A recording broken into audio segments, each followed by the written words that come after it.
अभी हम CPI ML विधायक संदीप सौरभ जी के साथ खड़े हैं और कल इन्होंने विधानसभा में एक बड़ी आवाज उठाई थी बिहार के युवाओं के लिए और कल ही 2,61,000 करोड़ का बजट पेश हुआ। आज हमारे साथ सर जुड़ रहे हैं, अभी निकल रहे थे विधानसभा के लिए, हमने रास्ते में ही सर को रोकने का प्रयास किया। सबसे पहले तो सर बहुत बहुत वेलकम। शुक्रिया। कल जो सर बजट जो पेश हुई उसमें कहा जा रहा है कि 10 लाख नौकरियां हम 2023 में देने जा रहे हैं, महागठबंधन की तरफ से कहा गया। उसमें क्या क्या कुछ है? देखिए, बजट में तो नौकरियों का एक पूरा डिटेल से सरकार ने अनाउंस किया है कि किस विभाग में कितने पद हैं और क्या-क्या और योजनाएँ जो सरकार की है उसमें कितना पद जा रहा है, तो कितना उसमें पैसा जा रहा है।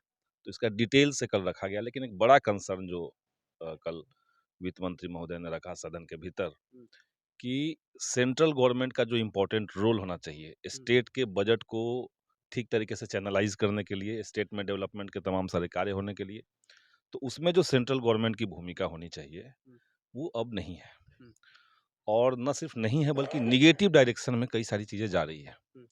जैसे एक बड़ा कंसर्न, जैसे बिहार में आप डेवलपमेंट की बात करेंगे तो सेंट्रल गवर्नमेंट की कई योजनाएँ हैं, जैसे इंदिरा आवास योजना जिसको हम प्रधानमंत्री आवास योजना कहते हैं, या गाँव में जो सड़कें बनती हैं, जो गलियाँ बनती हैं, जिसको हम लोग विकास कहते हैं एक्चुअली में, तो उसमें मनरेगा का पैसा होता है।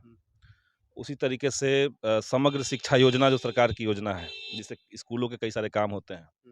तो ऐसे जो केंद्र सरकार की योजनाएँ हैं, जिसका नाम बार-बार मोदी जी कभी अपने नाम से, कभी अपने किसी विचारक के नाम से, कभी किसी के नाम से रखते जाते हैं, तो उन योजनाओं के लिए बिहार सरकार को केंद्र सरकार पैसा नहीं दे रही है।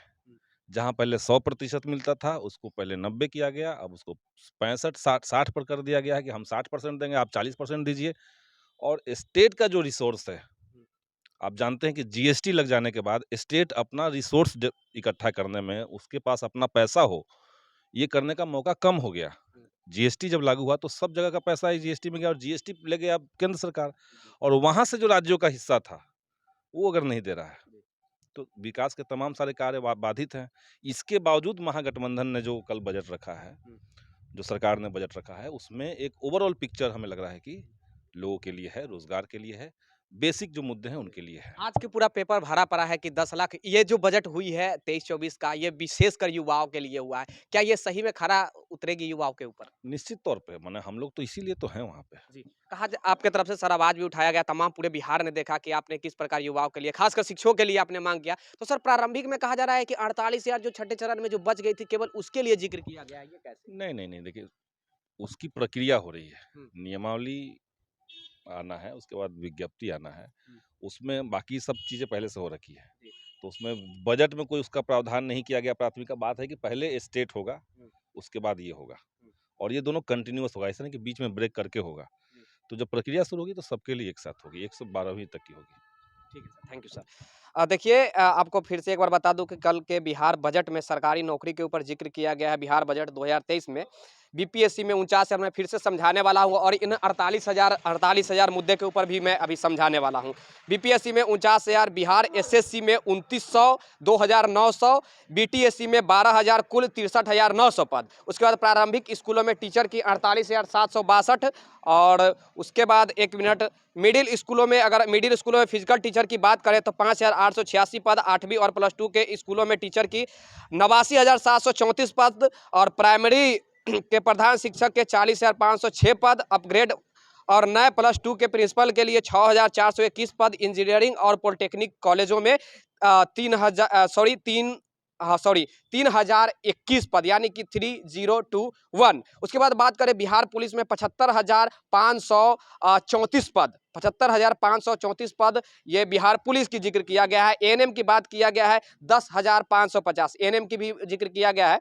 तो देखिए बिहार पुलिस में सबसे अधिक रिक्तियां हैं 75,000। उसके बाद शिक्षकों की है।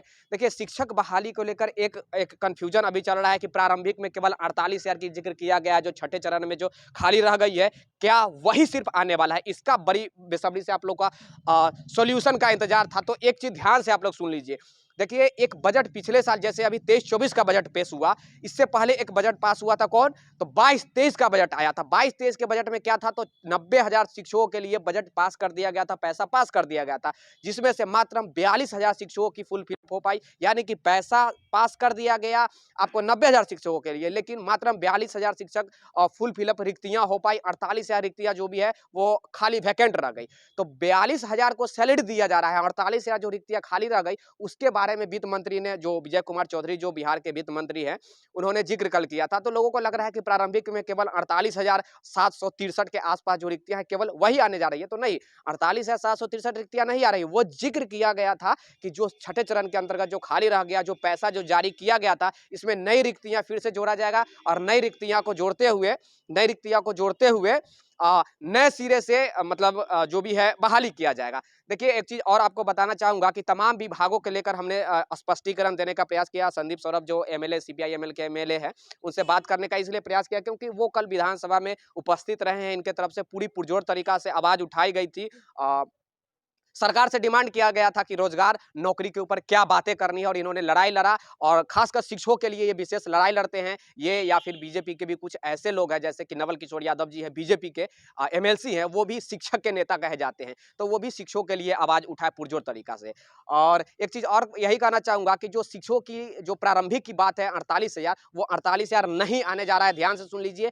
नए सिरे से और रिक्तियां जुटने वाला है, उसमें नए सिरे से और रिक्तियां जुटेगी, और उसके बाद नए सिरे से बहाली होगा। 2 से 3% शिक्षा विभाग में इजाफा हुआ है। आप जानते हैं कि 2 से 3% जो भी शिक्षा विभाग की जो बजट है उसमें इजाफा हुआ है, तो ये श्योर है कि नए सिरे से बहाली होगी। 89,000 प्लस 2 स्कूलों में शिक्षकों की बहाली होगी, 42,000 माध्यमिक स्कूलों में शिक्षकों की बहाली होगी, यानी कि 8 क्लास से लेकर के 10 क्लास तक की माध्यमिक स्कूलों में माध्यमिक स्कूलों में बहाली होगी, और 12th क्लास में यानी कि उच्च माध्यमिक में बहाली होगी 89,000। तो तमाम प्रकार के जो भी जानकारी थी, हमने जानकारी आपको देने का प्रयास किया, चाहे शिक्षा विभाग की बात करें, प्रशासनिक विभाग की बात करें, राजस्व विभाग की बात करें, या फिर बिहार पुलिस विभाग की बात करें। विस्तार से जानने के लिए आप हमारे साथ अवश्य बने हुए रहिएगा। शाम को हम कोशिश करेंगे कि एजुकेशन मिनिस्टर का पर्सनली बाइट लिया जाए। एजुकेशन मिनिस्टर अभी फिलहाल है नहीं, विधानसभा वो निकल गए हैं। अभी संदीप सर जा रहे थे, हमने उनसे लेने का प्रयास किया, जो भी 2 मिनट बातें हो पाई। आई होप आप लोग समझ गए होंगे, 2 मिनट में सारा कंफ्यूजन दूर हो गया होगा। कैमरामैन राजेश राज के साथ मैं विक्की गोयल, और संदीप सौरभ का जो हमने अभी बाइट चलाया है ये 2 मिनट का था, लेकिन आपके लिए हमें लग रहा है कि इससे बेटर कुछ नहीं हो सकता, क्योंकि बहुत सारा कंफ्यूजन था, खासकर 48,000 के मैटर के ऊपर आप लोग के बीच कंफ्यूजन था। आई होप 48,000 वाला मैटर, और ये जो माध्यमिक उच्च माध्यमिक का मैटर और बिहार पुलिस का मैटर, ये 2-3 मैटर था, इसका सोल्यूशन आपको मिल गया होगा। विशेष जानकारी के लिए आप अवश्य हमारे साथ जुड़ जाइएगा, ताकि शाम का आपको शिक्षा मंत्री का जो भी बाइट मिल सके। कैमरामैन राजेश